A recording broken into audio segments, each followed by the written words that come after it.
성경 봉독하는 시간입니다. 함께 보실 말씀은 마태복음 15장 29절에서 39절까지의 말씀입니다. 신약성경 마태복음 15장 29절에서 39절까지의 말씀입니다.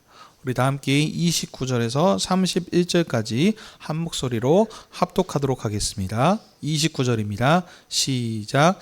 예수께서 거기서 떠나사 갈릴리 호숫가에 이르러 산에 올라가 거기 앉으시니 큰 무리가 다리 저는 사람과 장애인과 맹인과 말 못하는 사람과 기타 여럿을 데리고 와서 예수의 발 앞에 앉힘에 고쳐주시니 말 못하는 사람이 말하고 장애인이 온전하게 되고 다리 저는 사람이 걸으며 맹인이 보는 것을 무리가 보고 놀랍게 여겨 이스라엘의 하나님께 영광을 돌리니라. 아멘. 자리에 앉아주십시오.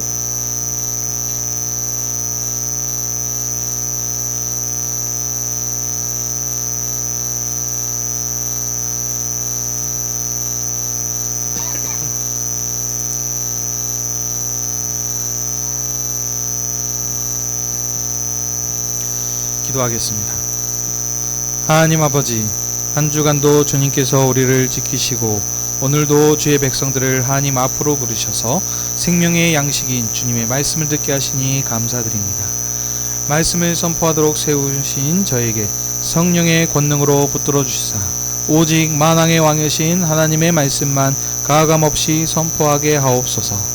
이 시간 우리의 모든 생각을 내려놓고 하나님의 말씀 앞에 경외함으로 서게 하시사 말씀을 통하여 주님의 권세와 긍휼을 알게 하시고 주님을 더욱 사랑하게 하여 주시옵소서. 우리 주 예수 그리스도의 이름으로 기도하옵나이다. 아멘. 오늘은 마태복음 15장 29절에서 39절의 말씀을 가지고 이방 지역의 자비를 베푸신 예수님이라고 하는 제목으로 함께 은혜를 나누기 원합니다. 마태복음 15장 1절부터는 새로운 단락이 시작되는데 예루살렘으로부터 내려와 천국 왕을 정면으로 대적하는 바리새인들과 서기관을 예수님께서 심판하시고 정죄하는 사건으로 시작이 됩니다. 예수님께서는 예루살렘에서 파견된 바리새인들과 서기관들이 장로들의 전통을 핑계 삼아 하나님의 계명을 이렇게 파괴하는 이런 실상을 이렇게 폭로하심으로써 그들을 외식하는 자들이라 심히 책망하시고 정죄하셨습니다. 그리고 이제 모세의 정결법을 폐하시며 마음을 중심으로 하는 새롭게 하는 천국의 법을 선포하셨습니다. 자, 그 후에 예수님께서 어떻게 하셨습니까? 완악한 예루살렘의 지도자들이 있는 그곳을 떠나셨습니다. 그리고 어디로 가셨냐면 바로 이방 지경인 두로와 시돈으로 가셨습니다. 그곳에서 자신을 이방 게라라고 이렇게 부르는 왕의 이런 부름에도 거절에도 불구하고 오직 부스럭이라도 주십시오라고 하는 이런 은혜를 구했던 이 가나안 여인의 큰 믿음을 예수님께서 칭찬하시고 그의 바람대로 귀신 들렸던 딸을 고쳐주시는 이런 사건을 이렇게 행하셨습니다. 자, 그리고 이제 이런 흐름에서 오늘 본문 말씀으로 연결이 됩니다. 오늘 본문은 천국 왕이신 예수님께서 갈릴리 호숫가에 오셔서 이곳에서 큰 무리의 장애인들을 고쳐주시고 광야의 허기진 무리를 불쌍히 여기시며 4,000명을 배불리 먹이신 사건입니다. 이런 흐름에서 오늘 본문 말씀을 자세히 보도록 하겠습니다. 29절에 예수님께서 거기를 떠나셨다라고 하셨습니다. 여기서 이 거깃은 어디입니까? 바로 가나안 여인을 고쳐주셨던 두로와 시돈 지방을 말합니다. 두로와 시돈 지방, 이방 지역입니다. 이제 이방 지역에 가셔서 가나안의 큰 여인, 가나안 여인의 큰 믿음을 칭찬하시고 이제 다시 어디로 오셨습니까? 갈릴리 호숫가로 오셨습니다. 갈릴리 호숫가, 그러니까 이제 외국에 가셨다가 이번에 이제 다시 지금 이스라엘 지경으로 들어오셨는데 여전히 지금 이스라엘의 저 변방 이제 끄트머리인 것입니다. 자, 그곳에서 어떻습니까? 부근의 산에 올라가 거기에 앉으셨습니다. 예수님께서 산에 올라가 좌정하셨다, 앉으셨다라는 것은 이제 구약의 여호와의 하나님 산 신의 산에서 이렇게 앉으셔가지고 자기 백성을 통치하시고 다스리셨던 그런 그 장면을 여기서 지금 이렇게 오마주한다 그럴까요? 이렇게 지금 하는 것이죠. 예수님께서 이렇게 앉으신 이 갈릴리 호숫가는 지금 이방인과 유대인들이 이렇게 뒤섞여 살던 변두리 지방이었습니다. 변두리 지방. 그래서 예수님께서는 지금 예루살렘에 왔던 그런 교만한 자들, 예수님이 오셨으면서 왕으로 증거하셨던 이것들을 다 거절했었던 이들을 지금 떠나 오히려 저쪽 변방으로 가셔서 산 위에 앉으셔서 여기서 이제 지금 이제 또 사역을 시작하셨습니다. 근데 이 지금 사역을 시작하신 것이 지금 어디와 또 연결이 되냐면 마태복음 5장, 6장, 7장. 여러분 이 말씀이 뭐라고 불리죠? 산상수훈이라고 불리죠. 산에서 예수님께서 앉으셔가지고 가르치신 보배로운 말씀이라고 해가지고 산상수훈입니다. 근데 이때 있는 어디였으면 바로 이스라엘 안에서 일들을 행하셨습니다. 그래서 회개하라, 천국이 가까이 있느니라 하시고 이제 거기에서 새로운 천국을 설립하시는 천국 설립식이었죠. 자, 근데 지금은 어디라고요? 같은 산이긴 산인데 이방 지역의 경계로 있어서 여기에서는 이제 소외된 자들, 이스라엘의 어떤 중심적인 사람이 아니고 이스라엘 사람과 이방인과 이렇게 섞여서 있는 이런 지금 변두리 지방 가운데서 예수님께서 앉으셔서 이렇게 복음을 전파하시며 사역을 시작하신 것입니다. 천국 왕이신 예수님께서 산 위에 앉으시고 좌정하시자 이제 왕의 통치와 자비하심을 갈망하는 큰 무리가 사방에서 내려왔습니다. 근데 나왔던 무리들이 어떤 신전이냐?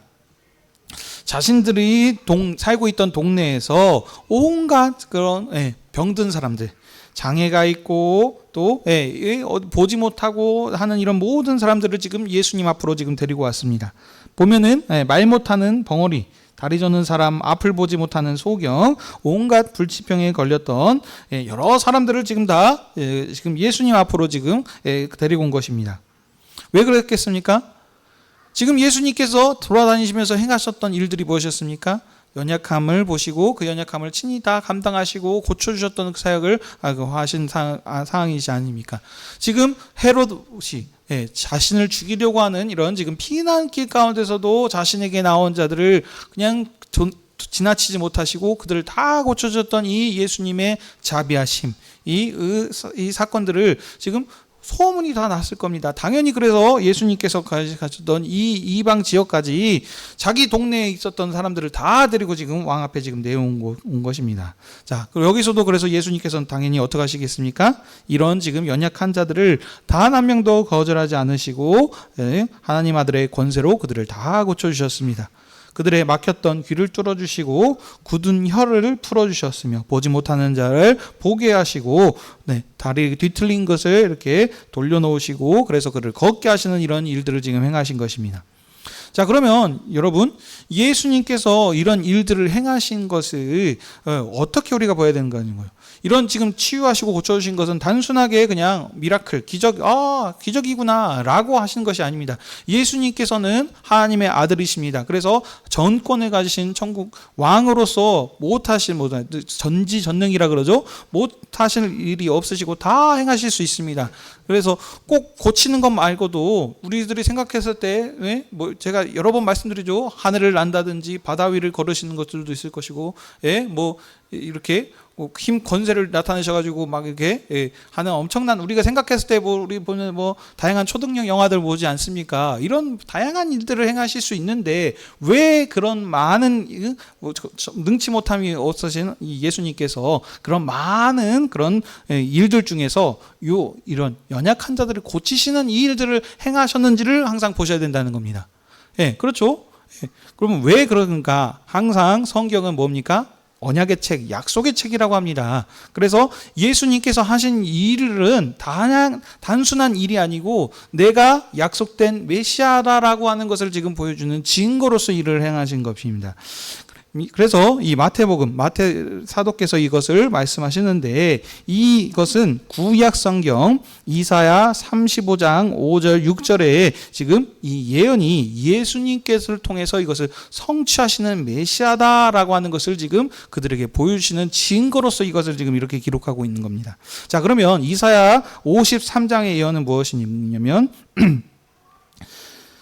범죄함으로 인해서 바벨론 포로가 되어서 지금 처참하게 멸망되어 버린 지금 이스라엘을 지금 어떻게 하나님께서 구원해 주시겠다라고 하는 그런 구원의 약속이 지금 이렇게 지금 적혀져 있습니다. 근데 그 구원의 증거가 무엇이냐? 바로 이 5절 6절입니다. 제가 읽어드려 하겠습니다. 보라, 너희 하나님이 오사 너희를 구원하시리라 하시고 그때에 맹인의 눈이 밝을 것이며 귀머거리에 귀가 열릴 것이며 그때에 저는 자는 사슴같이 뜰 것이며 말 못하는 자의 혀는 노래하리니.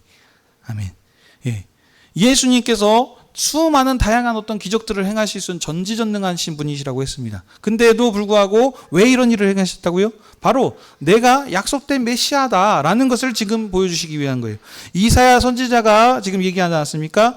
너희들 멸망하지 않았냐? 그러나 이 멸망했던 이 나라가 다시 회복될 것이다. 그 회복된 증거가 무엇이냐? 그때에 맹인들이 눈을 뜰 것이고 하는 이런 일들, 지금 여기 예수님께서 하셨던 것, 이사야가 선지자가 예언했던 그 말씀을 그대로 성취하심을 통해서 그러면 뭐겠습니까? 내가 너희들이 지금 기다렸던 메시아, 이사야 선지자가 예언하고 했던 그 메시아, 약속된 구원자가 바로 나다라는 사실을 지금 증거하고 나타내 보여주시는 지금 사건인 것입니다. 하나님께서 약속대로 자기 백성을 긍휼히 여기시사 포로된 처지에서 그들을 구원해 주실 아들을 보내주셨다라고 하는 이런 지금 표적인 것입니다. 자, 그래서 예수님께서 이거 말고도 지금 계속해서 행하셨던 일들이 이거 아니겠습니까? 내가 너희들이 그렇게 400년 동안 기다렸던 그 메시아다. 그래서 이제 그 종말의 구원의 시대가 지금 도래했다. 이것을 지금 얘기를 하셨는데 지금 유대인의 지도자들은 지금 이 예수님을 아이고 자기네들이 생각하는 왕이 아니다 하면서 거절하고 지금 핍박하고 하는 것을 지금 볼 수 있지 않습니까? 자, 그래서 예수님께서는 그들을 피하셔서 지금 변방에 오셔서 지금 산에 앉으셔서 이 일들을 다시 지금 행하시는 것입니다. 자, 그래서 이 예수님께서 이런 일들을 행하시니까 이 종말의 구원을 목도한 두 눈으로 지금 봤던 무리들의 반응이 나오죠. 31절 하반절입니다. 그들이 어떻게 했습니까? 기이 여겨 이스라엘의 하나님께 영광을 돌렸습니다. 누구에게 영광을 돌렸어요? 이스라엘의 하나님께. 예수님 아이고 감사합니다. 예수님 영광 받으십시오가 아니고 지금 누구에게 했습니까? 하나님인데 단순한 하나님이 아니고 이스라엘의 하나님께 영광을 돌렸다라고 이렇게 얘기하고 있습니다. 바리새인들은 예수님의 권세를 보고 귀신의 왕 바알세불을 힘입어서 이렇게 행한다라고 거절하고 비난하였습니다. 그런데 여기 이방 지역 지병에 있었던 큰 무리들은 지금 자기 백성을 긍휼히 여기신 예수님의 일들을 보시고 메시아가 행하셨다. 이스라엘의 하나님이 일들을 행하셨다. 아들을 통해서 일을 행하셨다라는 것을 알고 지금 이스라엘의 하나님께 영광을 올려드리고 감사 찬양을 드리는 것을 우리가 볼 수 있습니다. 이것이 지금 천국 왕의 권세와 구원의 성취를 지금 이 단락에서 지금 말씀하고 있습니다. 자, 그리고 이제 두 번째 이야기가 시작이 되죠. 32절 이하에 이 권세 있는 하나님의 아들이시 예수님께서 자기 백성을 얼마나 세밀하게 꼼꼼하게 살피시는지 그 예수님의 자비하심과 긍휼에 대해서 지금 보여주는 사건입니다. 예수님께서는 지금 무리를 함께 하시면서 그들의 연약한 것들을 다 고쳐주셨습니다. 그 다음에 이제 제자를 불러서 지금 얘기하시죠. 무리를 불쌍히 여긴다라고 하시면서 지금 예수님의 마음이 어떤 마음이신지 제자들에게 얘기하셨습니다. 근데 이 불쌍히 여기시는 사건이 지금 무엇입니까? 예수님께서 지금 여기 본문 말씀을 잘 보시면 거기에 다 나타나 있습니다. 예수님께서 자기에 나온 큰 무리입니다. 많은 자들입니다. 이들과 함께 하시면서 그들의 연약한 것들을 다 고쳐주셨고 천국 복음을 전파하셨겠죠. 그래서 산 위에서 함께 있은 지 며칠이 지났습니까? 3일이나 되었습니다. 3일 동안 산에 있었으니 그들이 뭐 예수님께 나왔을 때 온갖 저 동네에서 사방에서 지금 예수님께 나옵니다. 나왔을 때 여러분들 그들이 그냥 왔겠습니까? 아니죠. 멀리 짐을 싸서 이렇게 먼 길을 가려면 거기에 이렇게 음식이나 이런 것들을 가지고 이렇게 자기네들이 준비한 것들을 가지고 왔을 것입니다. 근데 어째요? 3일이 지났어요. 그러니 3일 동안 있으면서 자기들이 가져왔었던 음식들이 어떻게죠? 다 떨어지고 먹을 것이 이제 바닥난 상태겠죠. 자, 그래서 이제 이들이 고침을 받았습니다. 기뻐하면서 하나님께 감사 찬양을 올려드렸었고, 이제는 어떻게 했습니까? 다시 자기네들이 왔던 길로 돌아갈 것인데, 지금 이 무리들이 돌려보낼 거 생각하니까 갈 길이 멀죠. 가까운 곳에 가지고 저 멀리에서 사방에서 나온 무리들이 있을 것입니다. 그러니 예수님께서는 이 무리들을 그냥 동네로 보내기는 가는 길에 영양실조 걸려갖고 피로해갖고 쓰러져서 죽으면 어쩌지? 라는 이런 지금 그 마음이 들었다는 겁니다. 그러니까 도저히 이들을 그냥 굶겨서 돌려보내지 못하겠다라는 그런 마음을 지금 가지신 겁니다. 예수님의 이런 마음은 에스겔 34장에 예언해 보시면 목자 없는 양같이 유리하며 쓰러져가는 양떼들을 눈동자처럼 아끼신다라고 하는 이런 그 참된 목자의 마음을 지금 예수님께서 여기서도 지금 나타내 보여주신 것입니다. 자, 예수님께서 저들을 불쌍히 여기신다 이렇게 얘기했는데 제자들의 반응이 어떻습니까? 눈앞에 환경과 현실적인 그런 얘기를 지금 합니다. 예수님, 광야에 우리가 있는데 이 큰 무리들, 지금 산인데 광야예요. 그러니까 주변에 지금 어디 그 도시들이 있어가지고 뭘 사먹고 뭐 할 수 있는 이런 것들이 없는 지금 상태인 겁니다. 큰 무리들이 먹을 수 있을 만한 음식들을 어디 우리가 있을 수 있겠습니까? 지금 이런 지금 말을 지금 제자들이 합니다. 근데 여러분 보십시오. 제자들은 이미 14장에서 어떤 일이 있었습니까? 예수님께서 오병이어를 가지고 보리떡 5개와 물고기 2마리를 가지고 5,000명을 먹였던 사건을 경험했던 자들입니다. 근데도 불구하고 여기서도 지금 자신들이 가지고 있는 상황, 여기 광야입니다. 예수님의 마음은 알겠는데 이들을 어떻게 또 먹입니까? 라고 하면서 지금 이런 지금 얘기를 또 하고 있는 것이죠. 그러니까 이걸 보면은 또 어떤 생각이 듭니까? 마치 구약의 이스라엘 백성들, 그렇죠? 이스라엘 백성들이 출애굽했습니다. 와가지고 어디에서 있었죠? 광야에서 생활하고 있었습니다. 하나님께서 그들을 지금까지 인도해 주셔서 그들을 먹이시고 입히시고 했는데도 불구하고 이 광야에서 그들을 어떻게 삽니까? 라고 했던 그런 지금 불신앙을 여기서도 어떻게 보면은 그대로 여기서 또 한번 이렇게 보고 있는 것과 같습니다. 자, 그렇지만 예수님께서는 그들의 하는 이런 모습, 거기에 대꾸하지 않으시고 그냥 물어보시죠. 너희들한테 가지고 있는 것이 무엇이냐? 떡이 몇 개가 있냐? 제자들이 떡 7개와 생선 2마리가 있습니다 라고 이렇게 얘기를 합니다. 그러니까 예수님께서는 그들이 가지고 있는 이것을 가지고 어떻게 합니까? 가져오라 그러시죠. 그래서 앉으라고 한 다음에 이제 축사하십니다. 감사 기도를 올린다고 한 겁니다. 우리가 항상 밥 먹기 전에 어떻게 했습니까? 우리 애찬 때 또 식사 기도, 애찬 기도, 대표 기도가 있죠. 대표로 하나님께 이 음식 주셔서 감사합니다라고 한 거죠. 예수님께서 대표 기도 하나님께 올려드린 겁니다. 자, 그 다음에 어떻게 했습니까? 떼어서 주셨습니다. 누구에게 주셨습니까? 이번에도 제자들을 통해서 주셨습니다. 제자들. 예수님께서 직접 주신 것이 아니고 제자들을 통해서 그들을 먹이십니다. 왜입니까? 제자들은 예수님께서 비유로 말씀하셨죠. 비유로 그 7가지 비유를 통해서 말씀하셨는데 그 비유의 결론이 뭐였냐면 너희들은 천국의 새로운 서기관들이다. 너희들이 이제 이스라엘 그들은 옛 관원들이고 너희들이 새로운 나라 하나님 나라의 새 관원들 서기관들이다. 근데 이 서기관의 특징은 무엇입니까? 옛 것과 새 것을 내어놓는 집주인과 같다. 너희들은 집주인이라니까 집주인. 그래서 제자들을 통해서 지금 계속해서 예수님께서 그들을 먹이시고 하는 이런 부분들을 지금 여기서도 보여주고 있는 것입니다. 예수님께서 직접 주실 수도 있죠. 근데 그렇지 않으시고 제자를 통해서도 여기서 먹이시는 것입니다. 제자들은 단순한 심부름꾼이 아니고 지금 계속 말씀드리지만 이스라엘의 부패한 관원들을 대처하여서 새로운 천국인 주님을 지금 대신해서 백성들을 먹이고 돌봐야 될 지금 영광스러운 천국의 서기관의 직무를 하고 있는 것인 것입니다. 자, 그래서 왕의 공급하시는 하늘의 그 부유함을 제자들을 통해서 지금 먹이실수록 이렇게 지금 하셨습니다. 자, 그래서 그 결과 어떻게 됐습니까? 다 배불리 먹고 남은 조각을 7 광주리에 차게 거두었습니다. 그래서 먹은 자가 몇 명입니까? 여자와 어린아이 외에 4,000명이었습니다.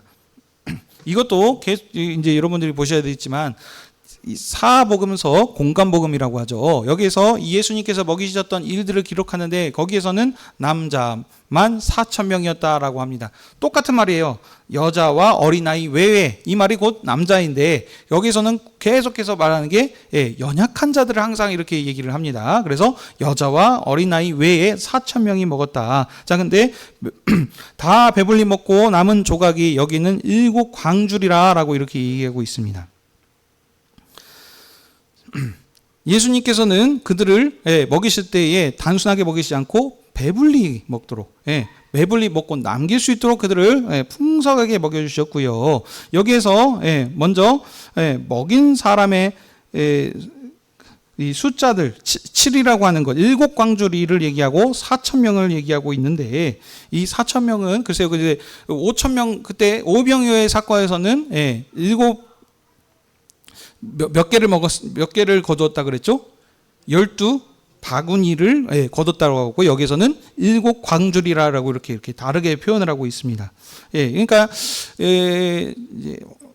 좀 보시자면 14장의 오병이어는 유대인들을 대상으로 그들을 먹이셨습니다. 그렇죠? 그들은 유대인들이었습니다. 그래서 유대인들이 쓰던 그 바구니라고 하는 그를 바구니라고 하는 것을 썼는데 12 바구니입니다. 왜입니까? 이스라엘 12지파를 이렇게 뜻하는 것으로 이렇게, 아니면 또 새로운 것이니까 이스라엘에 지금 새롭게 세워진 12 제자를 이렇게 얘기할 수도 있겠죠. 자, 그다음에 이번에 여기서는 그러면 지금 오병이어가 아니고 7병이어입니다. 그렇죠? 7병이어인데 여기는 지금 대상이 이방이라고 보셔도 되겠습니다. 이방인과 유대인들이 지금 섞여 있는 지금 이방을 향하였을 때는 그 광주리라라고 하는 표현을 쓰십니다. 이게 이제 바구니는 코피뇨스라고 하는 이런 단어고, 광주리는 스프리스라고 하는 이런 지금 이 단어들인데, 이걸 통해 이렇게 지금 차이를 이렇게 기록을 했다는 것입니다. 자, 그래서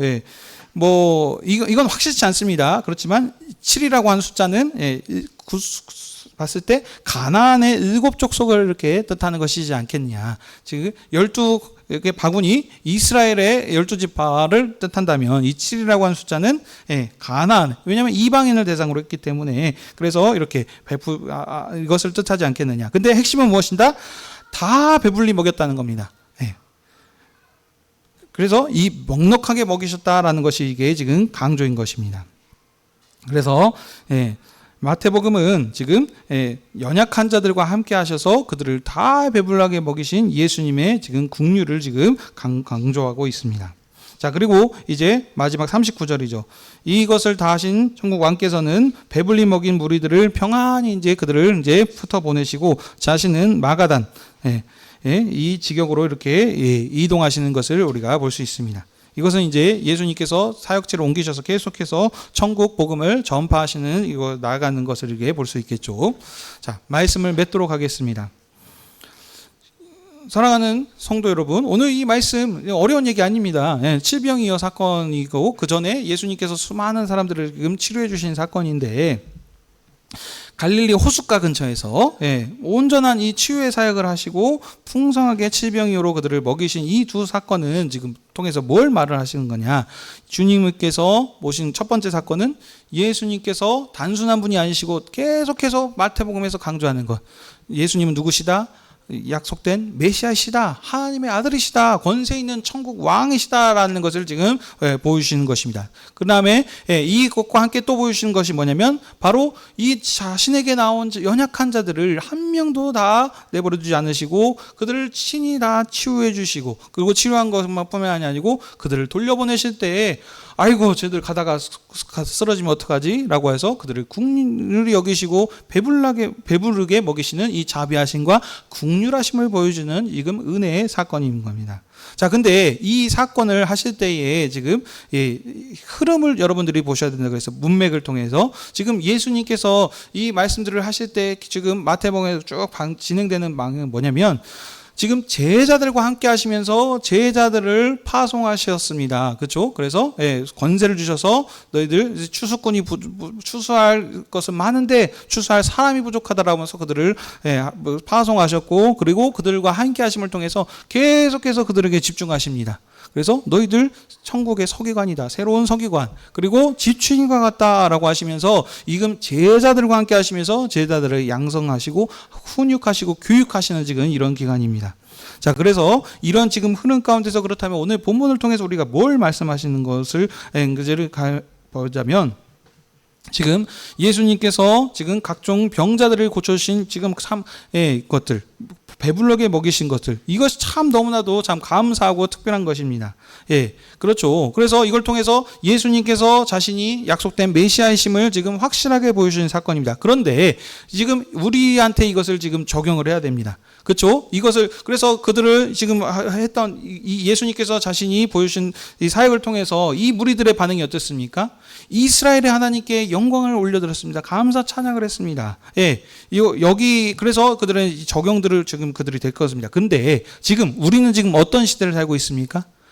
예수님이 오시고 부활하신 이후의 지금 시대, 신약 시대를 지금 살고 있습니다. 그렇다면 우리가 이 말씀을 오늘 2026년을 살고 있는 우리에게 적용을 하자면 우리는 지금 이걸 통해서 뭘 얻어야겠습니까?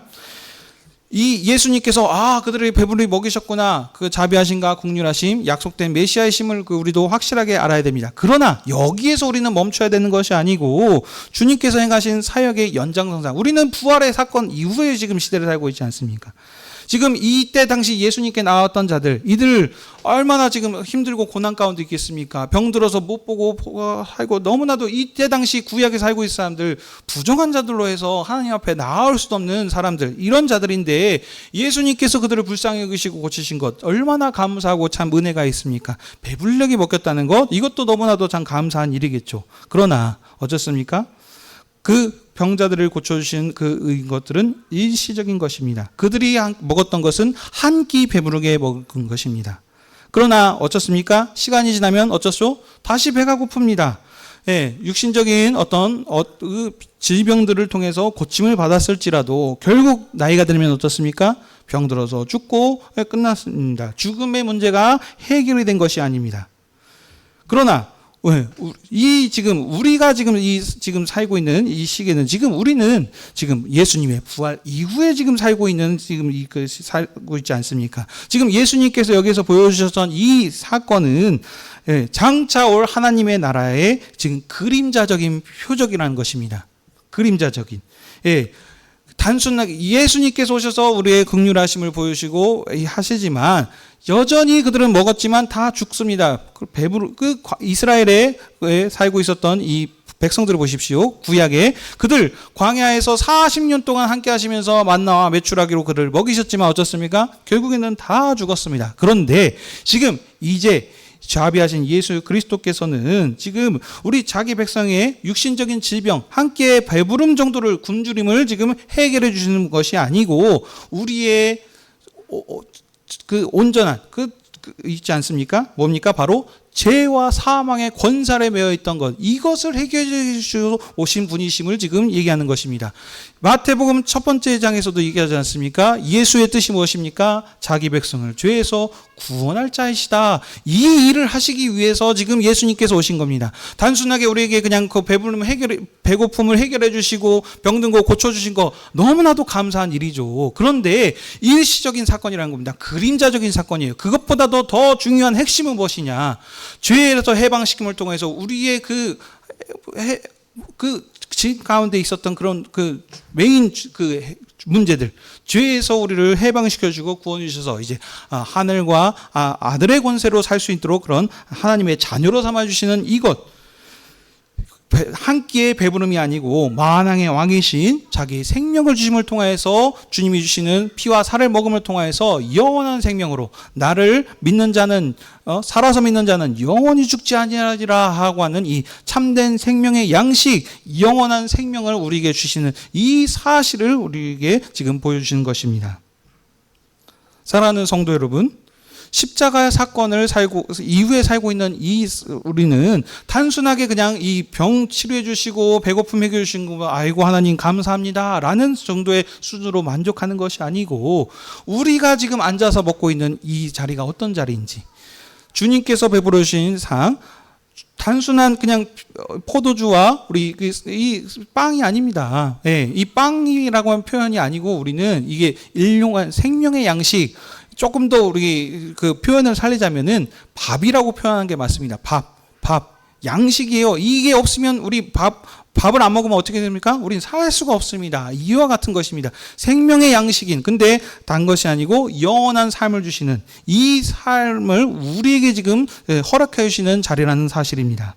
하늘과 땅의 모든 권세를 가지신 만왕의 왕이신 예수 그리스도께서 우리를 이 자리에 앉히게 해주셨다는 것입니다. 근데 우리는 어떤 자들이었습니까?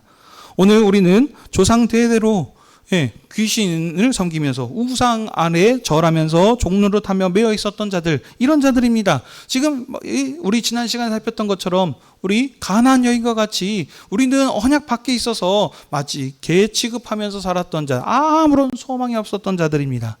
이 소망 없는 자들에게 와서 우리의 질병을 치료해 주시고 배부름을 해결해 주신 것도 감사하는 것인데, 그 일시적인 것이 아니고 근본적인 문제를 해결해 주시는 것. 그래서 우리를 이제는 너희는 다시는 죄인이라 부르지 않겠다, 하나님의 아들의 딸이다 라고 이렇게 부르시는 것, 이것이 오늘 우리에게 부르셨던 그 어떤 것과도 비교할 수 없는 하나님의 크신 은혜이심을 믿으시길 바랍니다.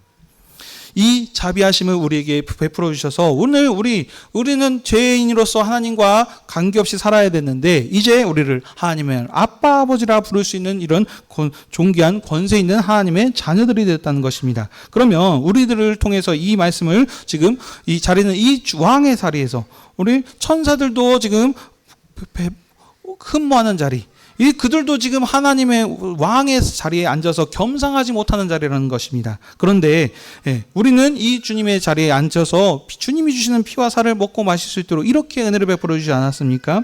그렇다면 오늘 우리가 이 성찬상에서 주님이 주시는 피와 살을 먹고 마실 때 우리는 어떤 마음을 가져야 되겠습니까?